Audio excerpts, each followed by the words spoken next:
کہ ان قریب حضرت جی پیشی ہے حضرت.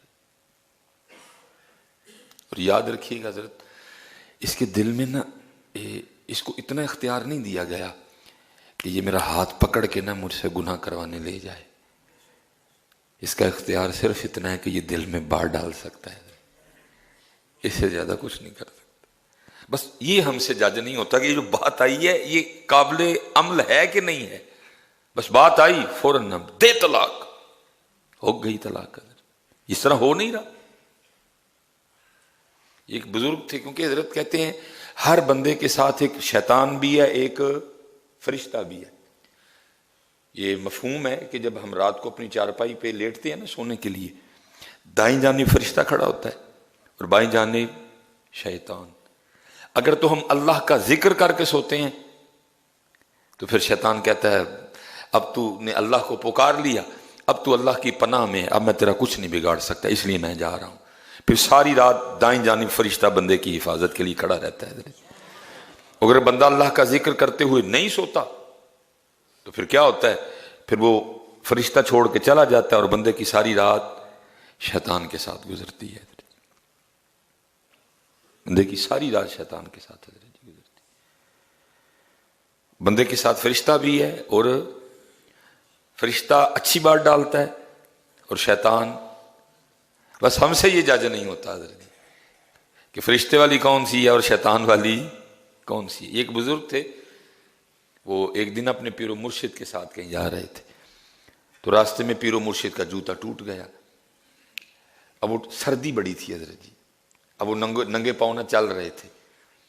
تو مرید کے دل میں خیال آیا کہ میں اپنی چادر پھاڑ کے نا تو شیخ کے پیروں میں باندھ دیتا ہوں تاکہ ان کو چل. اس نے جوتا پیش کیا نا، حضرت نے لینے سے انکار کر دیا. پھر میں اگر میں پہنوں گا تو پھر تجھے تکلیف ہوگی، اور تیری تکلیف تو مجھ سے دیکھی نہیں جائے گی، اس لیے تو پہنے رکھ اور چلتا رہے. اور جوتا تو نہیں لیا، تو اس نے نا اوپر چادر اوڑھ رکھی تھی. تو دل میں خیال آیا کہ یہ چادر پھاڑ کے نا شیخ کے پیروں میں باندھ دیتا ہوں. چلو جوتا تو آپ نے قبول نہیں کیا، تو آپ کے پاؤں سردی کے اثر سے محفوظ رہیں گے. ساتھ ہی دوسری بات دل میں آئی، جو تو چادر انہاں دے پیراں چ باندھ دے گا تو آپ پہ ٹھنڈ نہ مر جائے گا. اس نے چادر نہیں باندھی. اسی مقام پہ پہنچے، شیخ کے پاؤں گرم کیے گئے. اب وہ مرید اپنے شیخ سے پوچھتا ہے، حضرت کہتے ہیں جی بندے کے ساتھ ایک فرشتہ بھی ہوتا ہے اور ایک شیطان بھی ہوتا ہے. فرشتہ اچھی بات ڈالتا ہے، شیطان غلط بات ڈالتا ہے. تو کیسے پتہ چلے کہ کون سی بات شیطان کی طرف سے ہے اور کون سی فرشتے کی طرف سے ہے؟ فرمایا وہ جو تیرے دل میں خیال آیا تھا نا کہ چادر پھاڑ کے شیخ کے پیروں میں باندھ دے، وہ فرشتے کی طرف سے تھی. اور جو پھر خیال آیا تھا نا جو چادر بننے گا پہ ٹھنڈ نہ مر جائے گا، وہ شیطان کی طرف سے تھی. دونوں اپنا اپنا کام کرتے ہیں. لیکن ہم اکثر حضرت آپ دیکھیں نا حضرت، آپ کوئی بھی ہم اللہ مجھ میں محفوظ رکھے، غلط کام کرنے نکلیں خیال آتا ہے نہ کر، آتا ہے نا جی خیال، پکی بات ہو ہی نہیں سکتا. میں کہتا ہوں برے سے برا بندہ بھی یہ نہیں کہہ سکتا کہ مجھے نہیں خیال آتا. خدا معاف فرمائے، اب آتا ہے خیال حضرت اندر، وہ جو وہ ہوتا ہے وہ اچھا خیال ڈالتا ہے. لیکن جو ہوتا ہے دوسرا شیطان، وہ آگے سے پھر.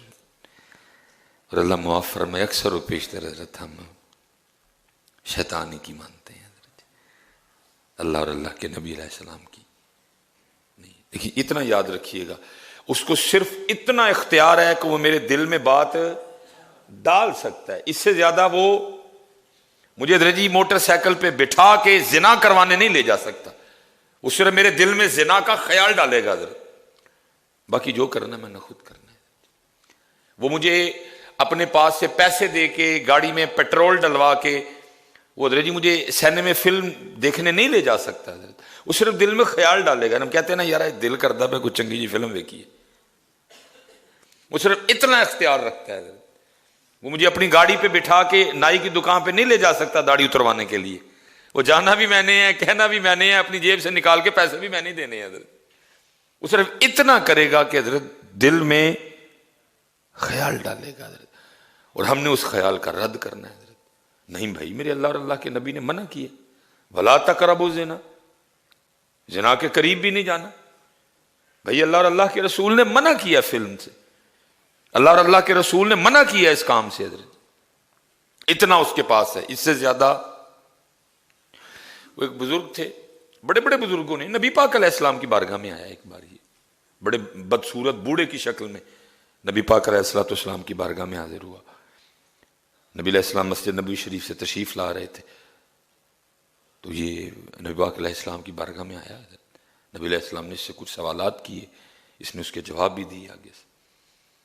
اس طرح پھر نبی پاک علیہ السلام کی کامل اتباع کے صدقے آپ کی امت کے جو بعض اولیاء ہیں ان کو بھی یہ کمال بخشا گیا، انہوں نے بھی اللہ کے حضور دعا کی کہ یا اللہ اس کو بھیج، ہمیں سے کچھ پوچھنا چاہتے۔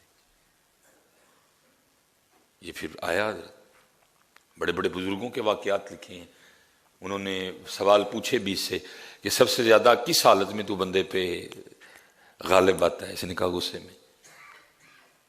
اسی لیے تو حکم دیا گیا، غصہ آئے تو کنڈیشن بدلو اپنی، گھر سے باہر چلے جاؤ، پانی پیو، وضو کرو۔ غصہ آئے تو اپنی کنڈیشن بدلو حضرت جی،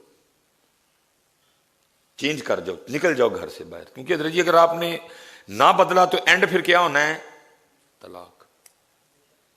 وہ ادھر بھی اس نے پوری آگ لگا رکھی ہوتی ہے، آگ ادھر بھی پوری، دونوں دانش مندی کا آگے سے جو ہے نا، کیونکہ حضرت جی یونیورسٹی کالج میں تو ہم اپنے بچوں کو بھیج رہے ہیں اور وہ دنیا سکھا رہے ہیں، بس دین کیا ہے، زندگی کیسے گزارنی ہے، یہ تو آپ کو دین نے سکھانا تھا۔ مثال کے طور پہ حضرت ایک صحابیہ تھی، ان کا نا بیٹا انتقال کر گیا، اب صحابی گھر پہ نہیں ہے، خامند گھر پہ نہیں ہے، پیچھے سے بچہ، چھوٹی بات ہے حضرت جی بچے کا انتقال کر جانا، کچھ چھوٹا معاملہ تو نہیں ہے حضرت، بیٹے کا مر جانا کچھ چھوٹی بات ہے، لیکن دین والی بیٹی تھی حضرت، اس کو قرآن حدیث اس کو سمجھ تھی حضرت جی، اس نے کوئی رولا شولا نہیں ڈالا، میرا بندہ مزدوری پہ گیا ہوا ہے، اس نے کیا کیا، بچے کو غسل دیا، اس کے سر میں تیل ڈالا، اس کو چارپائی پہ اس انداز سے لٹا دیا کہ لگے کہ یہ سو رہا ہے، میرا ام سلیم تھی شاید، اللہ اور اللہ کا رسول بہتر جانتے ہیں نام کے حوالے سے۔ وہ جب خامند آیا نا گھر اور اپنے آپ کو بھی تیار کیا، اس دور میں جتنی اسلام اجازت دیتا تھا اس حوالے سے تیاری کی، غسل کیا، اچھے کپڑے پہنے، اچھا خود کو تیار کیا۔ جب خامند آیا نا، وہ بیوی کو اس حال میں دیکھا تو آدھی تھکاوٹ تو ویسے ہی اتر گئی۔ انہوں نے پوچھا، ظاہر ہے گھر میں آتے پہلا سوال یہی ہوتا ہے نا سب کا بھی، بچے کدھر ہے؟ انہوں نے بھی پوچھا بچے کا نام لے کے، کدھر ہے؟ انہوں نے کہا